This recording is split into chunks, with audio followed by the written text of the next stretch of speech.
Good morning sa inyo mga bossing. This is Nel ulit ng Andres Auto Accessories at another day, another upgrade mga boss. So meron tayo ditong bumalik na Isuzu D-Max for another upgrade. So dati mga bossing, ang nilagay natin is Android head unit plus camera 360. Ito yung cameras. Ayan.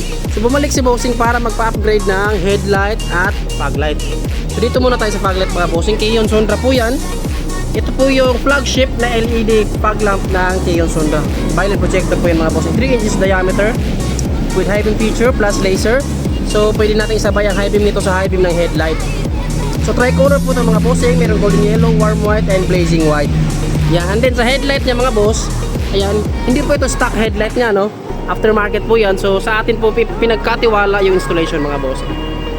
Ito po sa kabila. Yan. So violet na rin po yung headlight niya. Ito po ang ating violet projector fog lamp. Yan.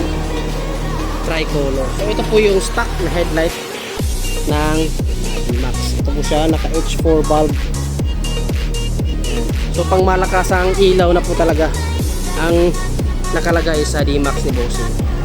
So ito po siya mga bossing, ang ating high beam feature at saka yung pagpalit ng kulay. Yan.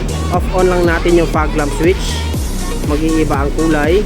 Passing or high beam, may high beam din si fog light. Yan, white, warm white, may high beam din. Yellow. Diba? Si headlight, ayan po, meron pang additional na laser na lumalabas. So yun po mga bossing, sa mga gustong magpa-upgrade ng flagship level na fog lamp, mga bossing, available po dito sa Andres Auto Accessories. Kion Sondra violet projector fog lamp. Top of the line po yan mga bossing, tricolor with high beam feature. Yan po mga bossing, visit na po sa Andres Auto Accessories or PM na sa aming FB page. Kasi mga bossing, limited stocks na po tayo. Kita-kits po. Peace!